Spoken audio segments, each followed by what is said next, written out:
Spanish food, we're here in 2020, and what else there's more to learn and to talk about Spanish food. I guess whether you've been to a Spanish restaurant in your city or you visited some places here in Spain and you know a little bit about the tapas, about paellas, about bars, restaurant chefs that make Spanish food culture so good. But well, there's always more room to learn, and that's why here in Beyond Taste we're going to show you the places, the traditions and the recipes that make Spanish food culture outstanding.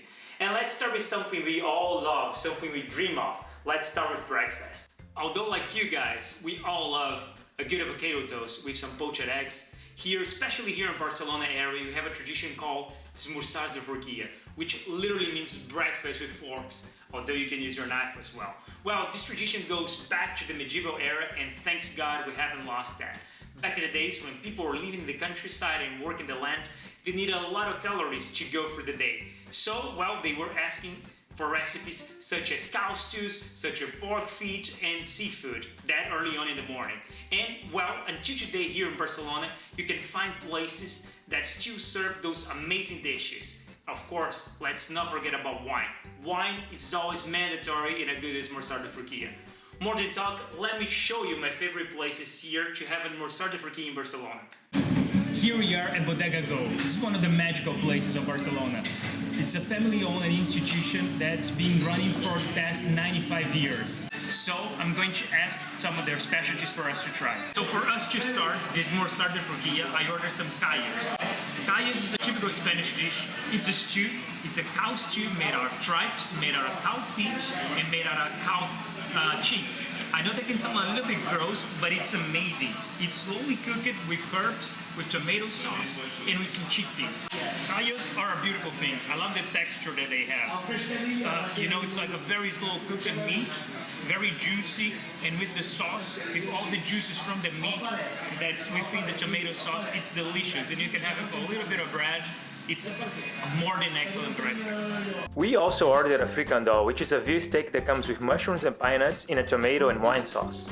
And what we ordered to drink here to go with all that food, we ordered a gandesa. Gandesa, it's a white wine from southern Catalonia that comes directly from the barrels. So it's like an unlabeled wine that all the bodegas have barreled up, unlabeled. They sell you by the liter. And then we drink at the porron here. So we fill it up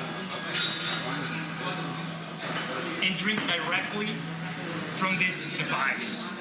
So this is one of the oldest ways of drinking wine in Spain. It's medieval, and you have to do it like this. You have just to aim it. I'm not the best one. We have a shot, and I stained myself all over. So I'll try it again. It's kind of hard with the left hand, but I'll do it for you guys.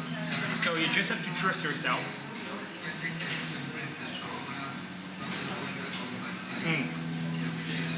The wine's so good. And the idea, if you're good, is not to touch the beef. I tried to do this a couple of times, and I'm not quite the expert. Let's leave for the pros. Here's my in-law, Rafa. He's going to try it, and he's going to show how it's done. There you go. So that's it, guys. Now you know it. Esmorzars de forquilla here at Bodega Go in Barcelona. The best breakfast you can have. A great vibe, and well, I have my stains from the wine, but the wine I guarantee was delicious. See you in the next video.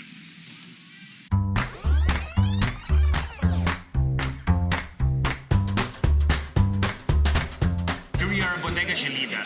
It's a place that's been here since 1946, and it's one of those places that you pass throughout the street, looking from outside you would never enter because it doesn't look special. But once you enter and you see the ambience, the clientele, the atmosphere, and the food that they serve, you always want to come back.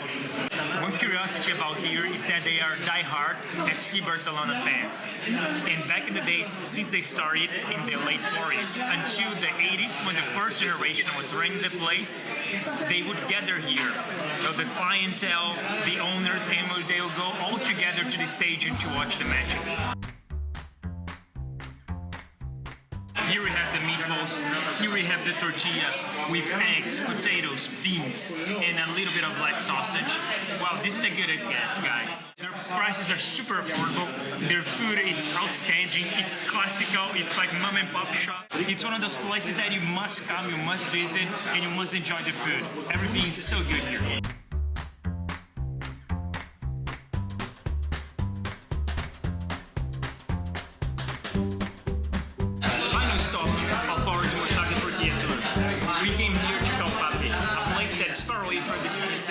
a very laid-back neighborhood, but it's a very lively place where the locals come early on to have a total, you know, esmorzar with seafood, with pork, with a lot of dishes that we're going to ask in 1 second.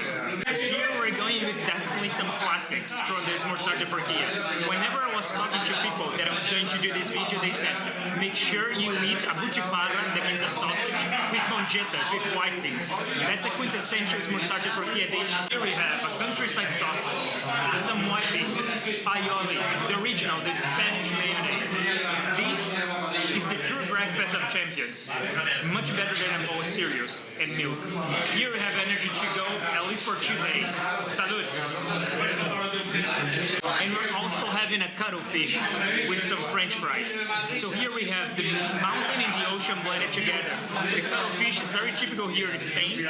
Just pan fried with a little bit of garlic and a little bit of herbs, and then you're good to go. Who said that this can be breakfast? This is amazing, and well, hope you guys enjoyed this Sunday. As you can see, I'm having a little wine, but well, people here, they go beyond that. After the wine and the food, it's a digestive drink. They have what they call chupito, which is just a bit of liquor that's usually with herbs, and it's usually homemade. They have that, and they are good for the day. One thing that you can easily notice throughout this video is that the people that are in these bars, they are at least 50 plus. So esmorzar de Turquia is becoming a sort of dying tradition. People like that are 40 less are not coming, are not enjoying the food, these authentic dishes that have been serving forever. And I think that's a pity because breakfast, it's a ritual, and breakfast can be much more than bacon and eggs. It's 11:15 a.m. local time. We got here about 9:30. We had all that food. It was outstanding, wasn't Eva?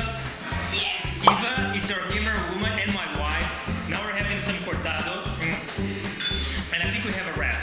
We have the first edition of Beyond Taste, esmorzar de Turquia. Hope you enjoy. And remember what our grandmas used to say.